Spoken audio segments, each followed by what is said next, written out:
Hello，想問下大家，平時去酒樓食飯，鍾唔鍾意嗌鍋羹食下嘅呢？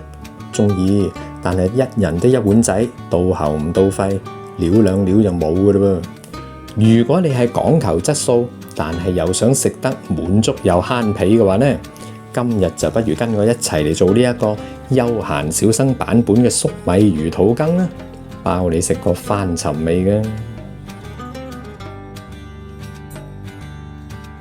喺我分享之前，請大家免費訂閱我休閒小生嘅頻道，仲有撳埋個鐘仔，當有新片上架嘅時候，就會即時通知大家噶啦。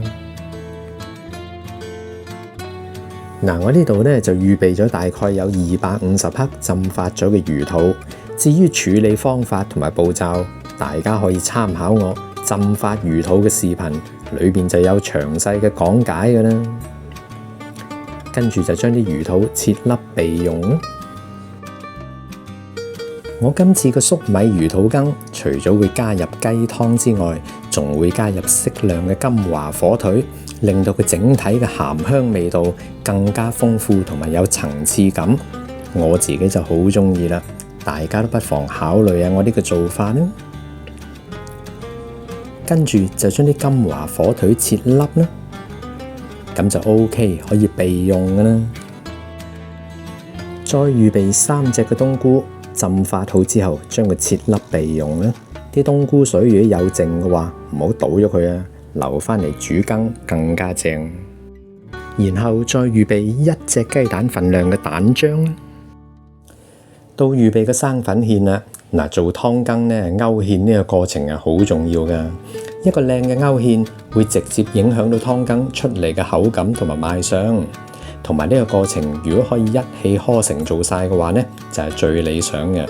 所以大家預備生粉芡嘅份量嘅時候呢，不妨預多少少。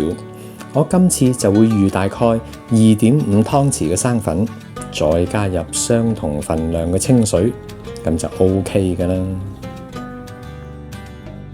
最後再預備多500毫升嘅清雞湯同埋500毫升嘅清水，就可以開工煮湯羹㗎啦。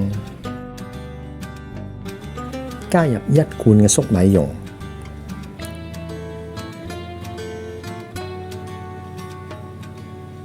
再加入500毫升嘅清雞湯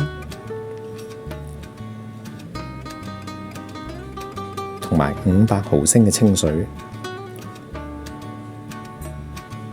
最後加入魚肚、冬菇同埋金華火腿粒，慢慢將個湯煮滾嘅呢。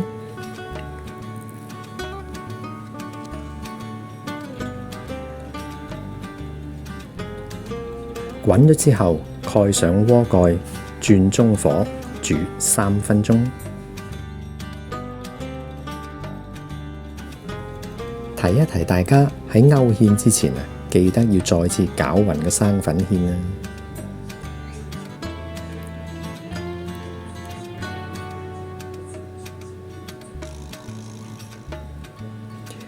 慢慢加入個生粉芡，同時要不斷攪動住個湯羹，同時要留意住個湯羹嘅形態。當個稀結程度啱自己心意嘅時候，就 OK 㗎啦。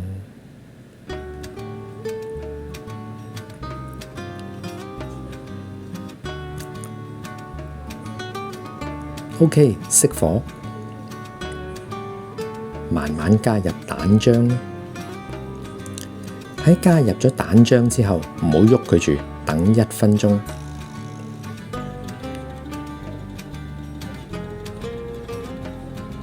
然後用殼慢慢推開啲蛋漿，咁個賣相會靚好多嘅。哇！呢個平靚正嘅粟米魚肚羹咁就搞掂啦。自己屋企煮啊，想食幾多咪煮幾多咯。我今日嘅分享到咗呢度，又要同大家講聲拜拜啦。至於詳細嘅食材分量，可以參考我視頻裏邊嘅內容部分，就有相關嘅中英文食譜㗎啦。如果大家鍾意我今日嘅分享嘅話呢，記得俾個 like 我，同埋將個視頻分享出去，仲有幫忙多啲欣賞廣告，多謝大家嘅支持。咁我哋下集再見啦，拜拜。